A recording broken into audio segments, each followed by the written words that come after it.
ہم تو مٹ جائیں گے اے عرض وطن، لیکن تجھ کو زندہ رہنا ہے قیامت کی سحر ہونے تک۔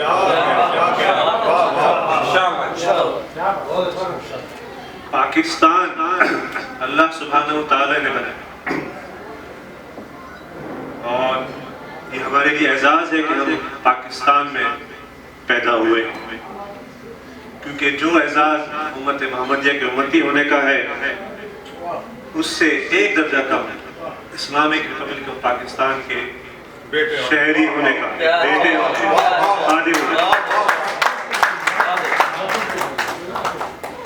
پاکستان کی تشکیل دراصل غزوہ ہند کے لیے،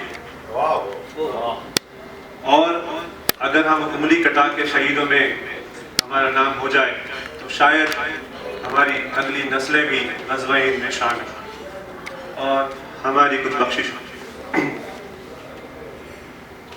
23 مارچ 1940 کو بر صغیر کے مسلمانوں نے عہد وفا کیا۔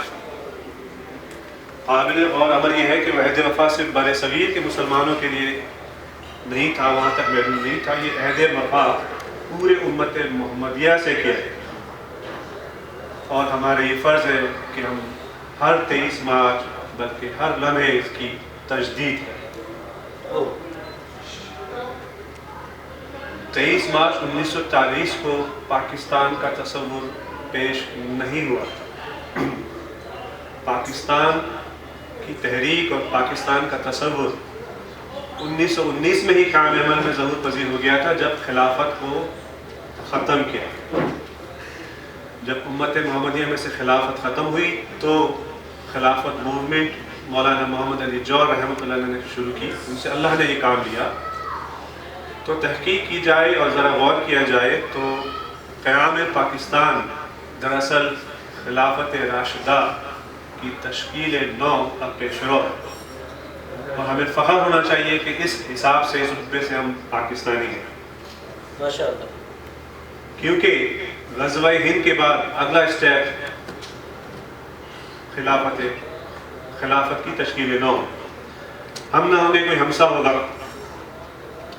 اقتباسات تو بہت اچھے کہے گئے ماشاءاللہ، میں اس لائق نہیں، میں تو علامہ اقبال کا ایک شاگرد اور قائد اعظم کا ایک چیلا ہوں، لیکن اتنی مجھے تربیت ضرور دی گئی ہے کہ 100 تالوں کی ایک کنجی ہے: فیتھ، یونٹی، ڈسپلن۔ یقین محکم،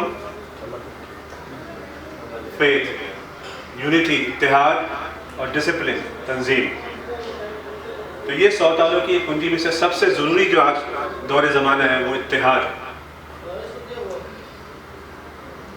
مایوسی کی باتیں کرنے کا کوئی فائدہ نہیں۔ علامہ اقبال اور قائد اعظم اور ہمارے جتنے بھی علماء ہیں، جتنے بھی ہمارے فریڈم فائٹرز ہیں، انہوں نے ہمیں امید کا پرچم لہرانے کو کہا ہے۔ یہ سوچنے کی ضرورت ہے کہ 7 دہائیوں سے، پاکستان بننے کے بعد 7 دہائیوں سے ہم ڈیوائیڈ اینڈ رول کا شکار رہے ہیں۔ یہ سوچنے کی ضرورت ہے، اور اس کی وجہ صرف اور صرف یہ تھی کہ پاکستان وہ واحد ملک ہے اور وہی واحد ملک رہے گا جو اسلام کے نام پہ بنایا گیا ہے، جو اسلامک آئیڈیالوجی اس کی بنیاد ہے۔ اسی وجہ سے مغربی طاقتیں ڈیوائیڈ اینڈ رول کا شکار ہمیں رکھی ہوئی ہیں اور ہم ہوتے ہیں۔ بس اتنا سا مسئلہ ہے۔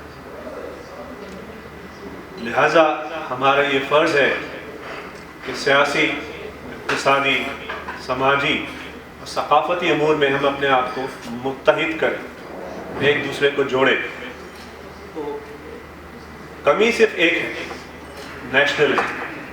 بس یہی کمی ہے، حب الوطنی کی کمی نہیں، میری مراد ہے nationalism with respect to unity. Nationalism ہی وہ بائنڈنگ فورس ہے کہ جس کے بعد ہم دوبارہ سے ناقابل تصویر قوم بن سکتے ہیں۔ میری دانست میں نیشنلزم کی بنیادوں کو مضبوط کرنے کے لیے ہم اوورسیز پاکستانیز بہت خوش قسمت ہیں۔ اللہ کا شکر ہے ہمارے پاس وسائل کی کمی نہیں، بجلی، پانی، مالی وسائل، اور ارض مقدس اللہ کا گھر ہم سے قریب ہے۔ تو ہمارا یہ فرض بنتا ہے کہ ہم اپنی دوہری ذمہ داریوں کو نبھائیں اور جو علی صاحب نے کہا ہے اللہ انہیں زندگی دے، آج کل وہ صاحب فراش ہے، موج بڑھے یا آندھی آئے دیا جلائے رکھنا ہے، موج بڑھے یا آندھی آئے دیا جلائے رکھنا ہے، گھر کی خاطر 100 دکھ جھیلے گھر تو آ کے اپنا ہے۔ تو سب سے پہلے تو ہم ایک دوسرے کو جھیل لیں، یہ ضروری ہے، اور اس کے بعد ایک دوسرے کو جوڑیں۔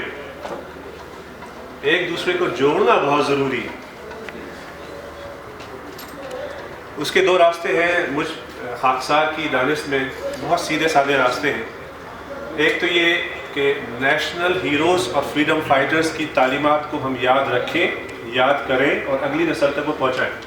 بے شک علامہ اقبال اور قائد اعظم رحمۃ اللہ علیہ تو رول ماڈلز ہیں، ایک سورج ایک چاند، لیکن اور بھی اسلاف ہیں جن میں مولانا محمد علی جوہر ہیں، مولانا حالی ہیں، اور لیاقت علی خان مرحوم اور محترمہ فاطمہ جناح کا بھی ان میں نام ہے، چودھری رحمت علی۔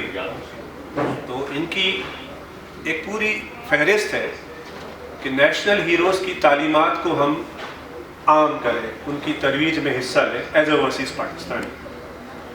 دوسرا اس سے زیادہ اہم وہ میں یہ سمجھتا ہوں کہ سماجی اور ثقافتی تقاریب کا بھرپور انعقاد کیا، بہانے سے تنظیمیں بنائی جائیں، انجمنیں بنائی جائیں۔ ہمارے اسلاف اور اسلامی ریپبلک آف پاکستان 14 اگست، 6 ستمبر، 25 دسمبر، جنوری سے لے کے دسمبر تک کم سے کم 20 مواقع ایسے ضرور ہیں جو ہمیں ہر تیسرے ہفتے مصروف رکھیں گے، کہ چاہے جدہ ہو، ریاض ہو یا گوبر ہو، ہم سب مل جل کر جڑے، ایک دوسرے کو جوڑیں۔ اور یہ وہ مواقع ہیں کہ سماجی اور ثقافتی تقاریب کے ذریعے ہم یہ ساری چیزیں اپنے آپ میں سموئیں، اپنی اگلی نسل کو بتائیں، اور اپنے دشمنوں کو بھی بتا دیں کہ ہم بیدار ہیں، اور اپنے پاکستانی بھائی بہنوں کو بھی یہ باور کرائیں کہ ہم ابھی زندہ ہیں۔ مٹی سخت ہے، مٹی سخت کر دی گئی ہے، لیکن ہمیں پانی چھڑکنا ہے، بس یہی حل، کیونکہ ذرا نم ہو تو یہ مٹی بہت زخیز ہے۔ پاکستان زندہ۔